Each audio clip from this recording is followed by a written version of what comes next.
Urdu cover के मुअज़्ज़िज़ दोस्तों, मैं हूं माजिद मलिक और आप तमाम देखने और सुनने वालों को अस्सलाम वालेकुम। नाज़रीन ग्रामी, बस पहाड़ी इलाके से गुजर रही थी। अचानक बिजली चमकी, बस के करीब आई और वापस चली गई। बस आगे बढ़ती रही। आध घंटे बाद बिजली दोबारा आई, बस के पिछले हिस्से की तरफ लपकी, लेकिन वापस चली गई। बस आगे बढ़ती रही। बिजली एक बार फिर आई और वो इस बार दाईं साइड पर हमला आवर हुई, लेकिन तीसरी बार भी वापस लौट गई। ड्राइवर समझदार था, उसने गाड़ी रोकी और ऊंची आवाज में बोला, भाइयों, बस में कोई गुनाहगार सवार है, ये बिजली उसे तलाश कर रही है। हमने अगर उसे न उतारा तो हम सब मारे जाएंगे। बस में सरासीमगी फैल गई और तमाम मुसाफिर एक दूसरे को शक की नजरों से देखने लगे। ड्राइवर ने मशवरा दिया, सामने पहाड़ के नीचे दरख्त है, हम तमाम एक एक करके उतरते हैं और उस दरख्त के नीचे खड़े हो जाते हैं।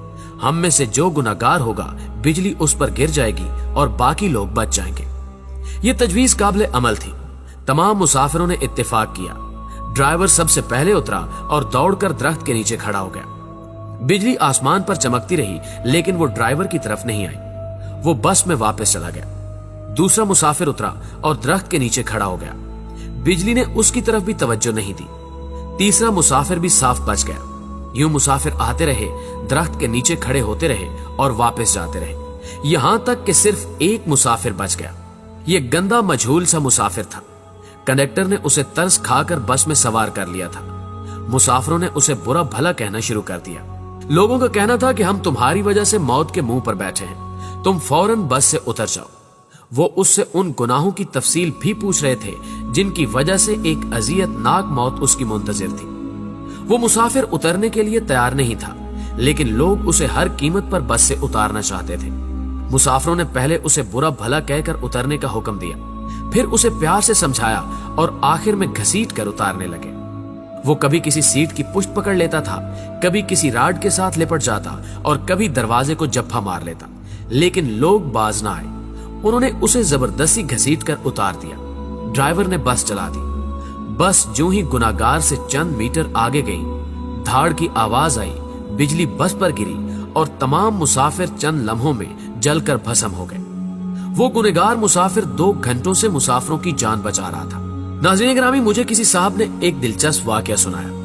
वो तुर्की के रास्ते यूनान जाना चाहते थे। एजेंट उन्हें तुर्की ले गया। ये अजमेर शहर से दूसरे लोगों के साथ बर्फबारी का इंतजार करने लगे। सर्दियां यूरोप में दाखिले का बेहतरीन वक्त होता था। बर्फ की वजह से सिक्योरिटी एहलकार मोर्चों में दुबक जाते थे। बॉर्डर पर गश्त रुक जाता था और एजेंट लोगों को कश्तियों में सवार करते थे और उन्हें यूनान के किसी साहिल पर उतार देते थे। ये एजेंटों की आम प्रैक्टिस थी। उन साहब ने बताया कि हम तुर्की में एजेंट के डेरे पर पड़े थे। हमारे साथ गुजरांवाला का एक गंदा सा लड़का था। वो नहाता भी नहीं था और दांत भी साफ नहीं करता था। उससे खौफनाक बू आती थी। तमाम लोग उससे परहेज करते थे। हम लोग दिसंबर में कश्ती में सवार हुए। हम में से कोई शख्स उस लड़के को साथ नहीं ले जाना चाहता था। हमने उसे रोकने की कोशिश की, लेकिन वो रोना शुरू हो गया। एजेंट के पास वक्त कम था, चुनांचे उसने उसे ठुड्डा मारकर कश्ती में फेंक दिया। कश्ती जब यूनान की हदूद में दाखिल हुई तो कोस्ट गार्ड एक्टिव थे। यूनान को शायद हमारी कश्ती की मुखबरी हो गई थी। एजेंट ने मुख्तलिफ रास्तों से यूनान में दाखिल होने की कोशिश की, मगर हर रास्ते पर कोस्ट गार्ड थे। इस दौरान उस लड़के की तबीयत खराब हो गई। वो उल्टियां करने लगा। हमने एजेंट से एहतजाज शुरू कर दिया। एजेंट टेंशन में था, उसे गुस्सा आ गया। उसने 2 लड़कों की मदद ली और उसे उठाकर यख पानी में फेंक दिया। वो बेचारा डुबकियां खाने लगा। हम आगे निकल गए। हम अभी आध किलोमीटर आगे गए थे कि हम पर फायरिंग शुरू हो गई। एजेंट ने कश्ती मोड़ने की कोशिश की। कश्ती अपना तवाजुन बरकरार न रख सकी और वो पानी में उलट गई। हम सब पानी में डुबकियां खाने लगे। मैंने खुद को सर्दी, पानी और खौफ के हवाले कर दिया। मेरी आंख खुली तो मैं अस्पताल में था। मुझे अमले ने बताया कि कश्ती में सवार तमाम लोग मर चुके हैं, सिर्फ 2 लोग बचे हैं। मैंने दूसरे शख्स के बारे में पूछा। डॉक्टर ने मेरे बेड का पर्दा हटा दिया। दूसरे बेड पर वही लड़का लेटा था जिसे हमने अपने हाथों से समंदर में फेंका था। समंदर की लहरें धकेलकर उसे साहिल तक ले आई थी। मुझे कोस्ट गार्ड ने बचा लिया था, जबकि बाकी लोग गोलियों का निशाना बन गए या फिर सर्दी से ठिठर कर मर चुके थे। मैं 15 दिन अस्पताल में रहा। मैं इस दौरान ये सोचता रहा कि मैं क्यों बच गया। मुझे कोई जवाब नहीं सूझता था। मैं जब अस्पताल से डिस्चार्ज हो रहा था, मुझे उस वक्त याद आया कि मैंने इस लड़के को लाइफ जैकेट पहनाई थी। एजेंट जब उसे पानी में फेंकने के लिए आ रहा था तो मैंने फौरन बाग से जैकेट निकालकर उसे पहना दी थी। ये वो नेकी थी जिसने मुझे बचा लिया। मुझे जो ही ये नेकी याद आई, मुझे 6 माह का वो सारा जमाना याद आ गया जो हमने उस लड़के के साथ गुजारा था। हम न सिर्फ तुर्की में उसकी वजह से बचते रहे थे, बल्कि वो जब तक हमारी कश्ती में मौजूद रहा, हम कोस्ट गार्ड से भी महफूज रहे, यख पानी से भी और मौत से भी महफूज रहे। हमने जो ही उसे कश्ती से धक्का दिया, मौत ने हम पर अटैक कर दिया। मैंने पुलिस से दरखास्त की कि मैं अपने साथी से मिलना चाहता हूँ। पुलिस एहलकारों ने बताया कि वो पुलिस वैन में तुम्हारा इंतजार कर रहा है। मैं गाड़ी में सवार हुआ और जाते ही उसे गले लगा लिया। मुझे उस वक्त उसके जिस्म से किसी किस्म की बू नहीं आ रही थी। मुझे मालूम हुआ कि मेरे साथियों को उसके जिस्म से अपनी मौत की बू आती थी।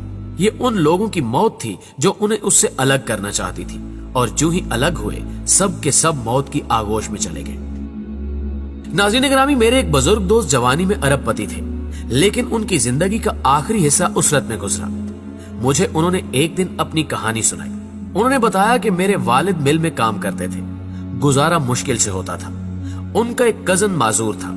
कजन के वालिदैन फौत हो गए, उसके आगे पीछे कोई नहीं रहा। मेरे वालिद को तरस आ गया और वो उसे अपने घर ले आए। हम 5 बहन भाई थे। घर में गुर्बत थी और ऊपर से एक माजूर बच्चा सर पर आ गया। वालदा को वो अच्छे नहीं लगते थे। वो सारा दिन उन्हें कोसती रहती थी। हम भी वालदा की वजह से उनसे नफरत करते थे, लेकिन मेरे वालिद को उनसे मोहब्बत थी। वो उन्हें हाथ से खाना भी खिलाते थे और उनका बोल बराज भी साफ करते थे और उन्हें कपड़े भी पहनाते थे। अल्लाह का करना यह हुआ, हमारे हालात बदल गए। हमारे वालिद ने छोटी सी भट्टी लगाई। ये भट्टी कारखाना बनी और वो कारखाना कारखानों में तब्दील हो गया। हम अरबपति हो गए। 1980 की दहाई में हमारे वालिद फौत हो गए। वो चचा तरके में मुझे मिल गए। मैंने उन्हें चंद माह अपने घर रखा, लेकिन मैं जल्द ही तंग आ गया। मैंने उन्हें पागल खाने में दाखिल करा दिया और वो पागल खाने में रहकर इंतकाल कर गए। बस उनके इंतकाल की देर थी कि हमारा पूरा खानदान अर्श से फर्श पर आ गया। हमारी फैक्ट्रियां, हमारे घर और हमारी गाड़ियां, हर चीज नीलाम हो गई। हम रोटी के नवालों तक को तरसने लगे। हमें उस वक्त मालूम हुआ कि हमारे माजूर चचा हमारे रिज्क की जमानत थे। हम उनकी वजह से मोहल्लों में जिंदगी गुजार रहे थे। वो गए तो हमारी जमानत भी खत्म हो गई। हमारे महल हमसे रुखसत हो गए और हम सड़क पर आ गए।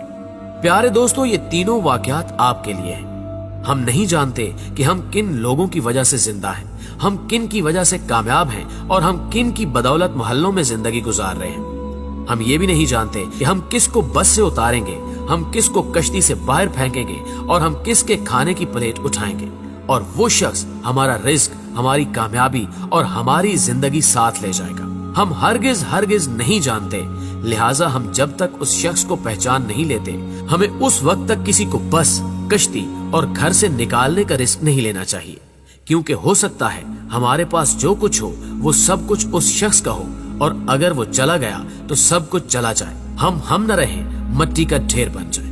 प्यारे दोस्तों, हमेशा की तरह मुझे उम्मीद है कि आज की ये वीडियो ना सिर्फ आपको पसंद आई होगी, बल्कि आपके इल्म में खातिर खा इजाफे का बायस भी बनी होगी। अगर आज भी आप इस वीडियो में की गई बातों से इत्तेफाक करते हैं तो इस वीडियो को लाइक करते हुए अपने दीगर दोस्तों के साथ फेसबुक और व्हाट्सएप पर जरूर शेयर कीजिएगा।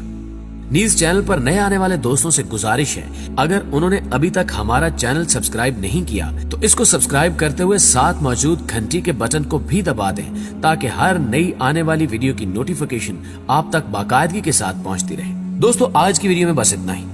जल्दी हाजिर होते हैं एक नई मालूमाती, इल्मी और इंटरेस्टिंग वीडियो के साथ। तब तक के लिए अपना ढेर सारा ख्याल रखिएगा।